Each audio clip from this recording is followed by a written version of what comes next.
Hi there, I'm back, and today is Saturday morning, and it is cloudy, gloomy, rainy. The temperatures finally dropped from the hot, sticky 80s and 90s down to around 60. Despite the fact that it is rainy, it actually feels cool, even though it's still a little sticky from the rain. But it was a perfect day to have waffles for breakfast, and it's like going on noon, so it's going to be more of a brunch. So I'm going to use my Cuisinart Waffle Maker today.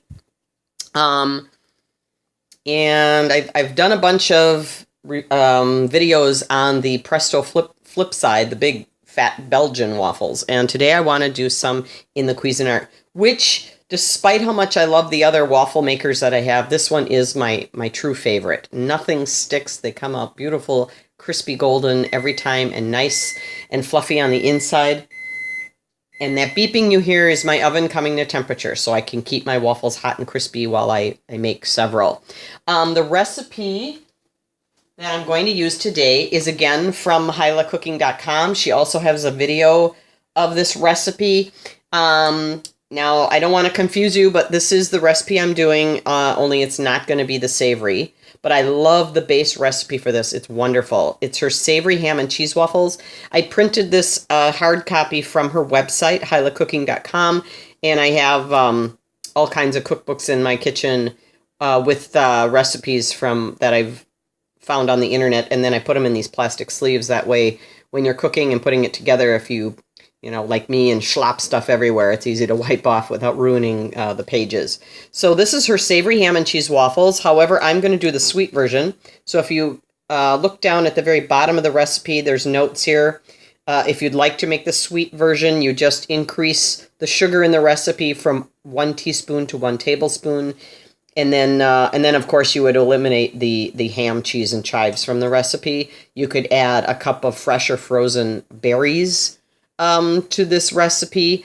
I, however, am going to make an autumn version. And instead, what I did was I added, let me scan you over so you can see the batter. Sorry. little bumpy here this morning. I added half a cup of canned pumpkin, and that's not pumpkin pie mix, it's just plain canned pumpkin. I also added a 1/4 cup of rolled oats, and that's just the quick cooking oats, and a half a teaspoon of cinnamon and a 1/4 teaspoon of ginger, and just to kind of give it a nice fall flavor.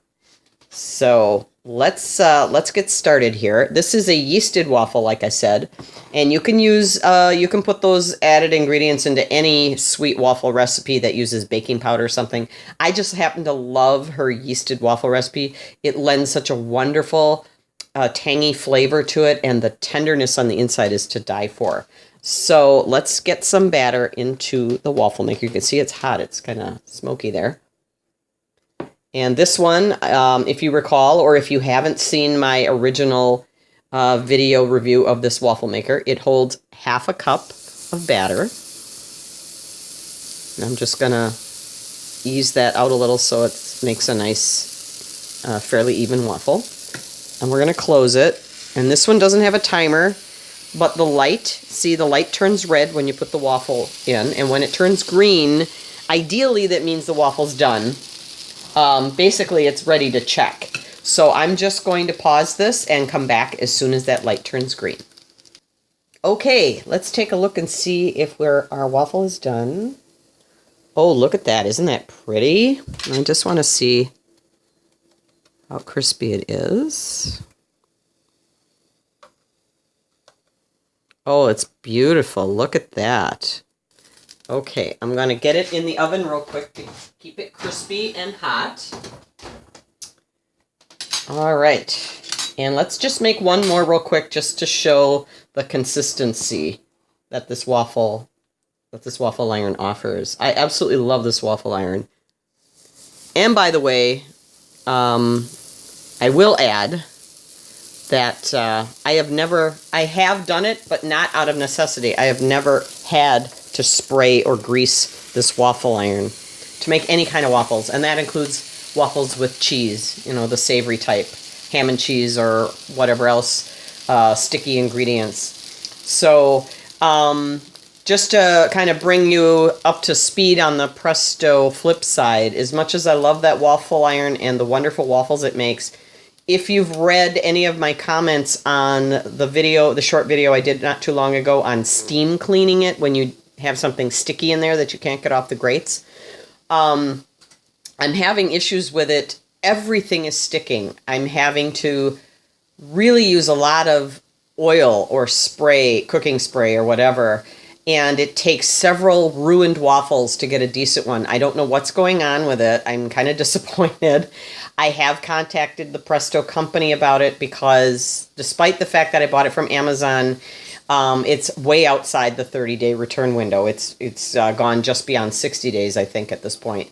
And they wrote back to me and said, oh, we'd love to help you with the problem. Send us a picture of the inside of the waffle maker and send us all the other pertinent information, the model number, serial number, all that. I did all of that. It's going on 2 weeks. I have yet to hear back from them. So I'm kind of losing hope that they're actually going to do anything or even address it. So I'm not sure if I will keep pursuing it.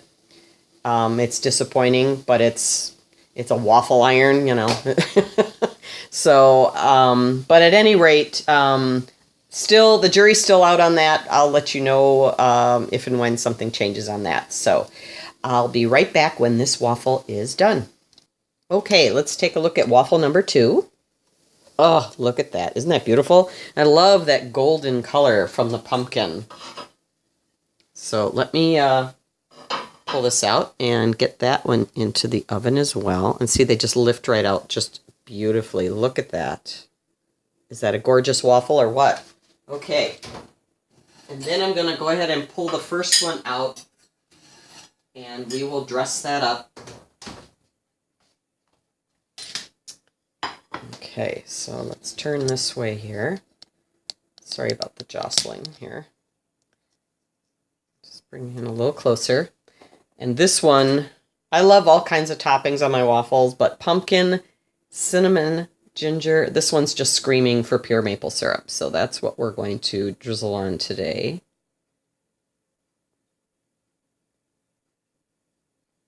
Okay, and as usual, I forgot a fork. I'll be right back.